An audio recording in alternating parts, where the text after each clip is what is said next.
करूंगा सर, खत्म कर रहा हूं। श्री राम जी, ये बिल आपके खत्म कर रहा हूं सर, खत्म कर रहा हूं बिल्कुल। ये बिल खत्म हो चुका है। आपके कायरता की कहानी लिखेगा।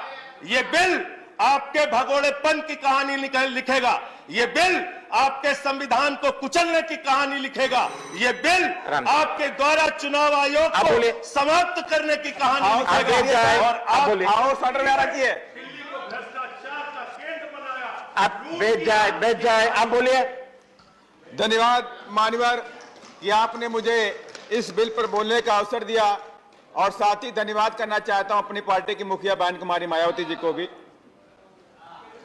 मान्यवर, माननीय गृह मंत्री जी ने इस बिल को यहां पर रखा और उसमें ये बात कही है माननीय गृह मंत्री जी ने 1,20,000 कर्मचारियों को सुचारू रूप से काम करने के लिए और बेहतर सिविक सर्विस देने के लिए ये बिल लेकर आए हुए हैं।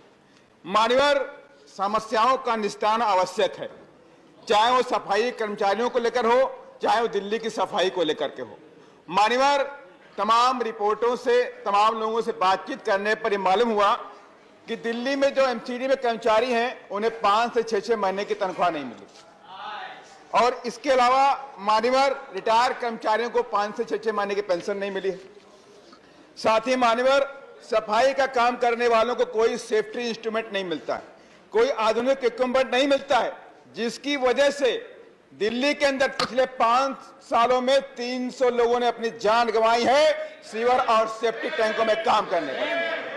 इस बात पर भी एक गहन विचार होना चाहिए कि इस समस्या का निस्तारण कैसे होगा। साथ ही मान्यवर, दुख की बात यह भी है कि आज जो सरकारें हैं प्रॉफिट मेकिंग कंपनी बन करके काम करती हैं, वो अधिकांशतः कॉन्ट्रैक्ट बेसिस पे रखती हैं, एम्प्लॉइज को रखती हैं।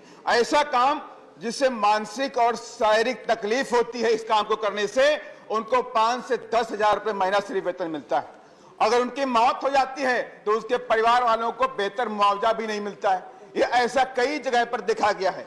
और मान्यवर, आपसे मैं कहना चाहता हूं कि सफाई कर्मी भी हमारी रक्षा करते हैं, तमाम तरह की बीमारियों को भगाते हैं और खुद तमाम तरह की बीमारियों से वो ग्रसित हो जाते हैं। और इसमें भी एक रिपोर्ट आई है 5 अप्रैल 2022 में इंडियन एक्सप्रेस ने एमसीडी के डाटा के अनुसार कहा है कि 2013 से 17 के बीच में 2400 लोग रिटायरमेंट से पहले ही खत्म हो गए। माने कि वो लोग कभी रिटायरमेंट की एज को पूरा नहीं कर पाए, माने कि तमाम तरह की गंभीर बीमारियों की वजह से उनकी मौत हो गई, उनको बेहतर मेडिकल सुविधाएं भी नहीं दी गई। इसलिए मान्यवर, ये बड़ा दुख का विषय है। देखिए, पूरे देश के अंदर ऐसी हालात है कि इन कर्मचारियों के साथ में दुर्व्यवहार होता है। मान्यवर, मैं सरकार से आपके माध्यम से कहना चाहता हूं, माननीय मंत्री जी के से आपके माध्यम से कहना चाहता हूं कि जो इस तरह के जो कर्मचारी हैं, लाइफ सेविंग इक्विपमेंट और सेफ्टी नॉर्म्स की तरह काम कराइए और उनको 8 घंटे की ड्यूटी कराइए। क्योंकि अभी एक ऑर्डर पास हुआ, ऑर्डर इस प्रकार से साउथ दिल्ली म्युनिसिपल कॉर्पोरेशन का, कि उसमें कहा गया है 21 मार्च 2022 में कि जो एसआई, एसएसआई और एसजी के जो कर्मचारी हो गए वो 7 बजे से लेकर रात को 10 बजे तक काम करेंगे, हमारे 15 घंटे काम करेंगे। दूसरा ऑर्डर सफाई कर्मचारियों के लिए हुआ है कि 7 बजे सुबह से लेकर शाम को 5 बजे तक काम करेंगे, माने कि 10 घंटे काम करेंगे। और इसके अलावा मान्यवर, ये दुखद विषय है कि जो मान्यवर, ये इंपॉर्टेंट विषय है, मेरी बात को सुना जाए। मान्यवर, जो टॉयलेट पे एम्प्लॉय लगाए जाते हैं उनके लिए अलग से एक नियम बनाया गया, सुबह 6 बजे से लेकर रात 10 बजे तक वो टॉयलेट, जहां पे टॉयलेट का स्टाफ होता है वो काम करेगा, माने 16 घंटे काम करेगा। अगर 16 घंटे के काम करेगा तो अपने जीवन में कैसे अपना जीवन व्यतीत करेगा, कैसे अपने बच्चों को पढ़ाई लिखाई कराएगा। इसलिए मान्यवर, इस पर भी विशेष ध्यान देने की जरूरत है।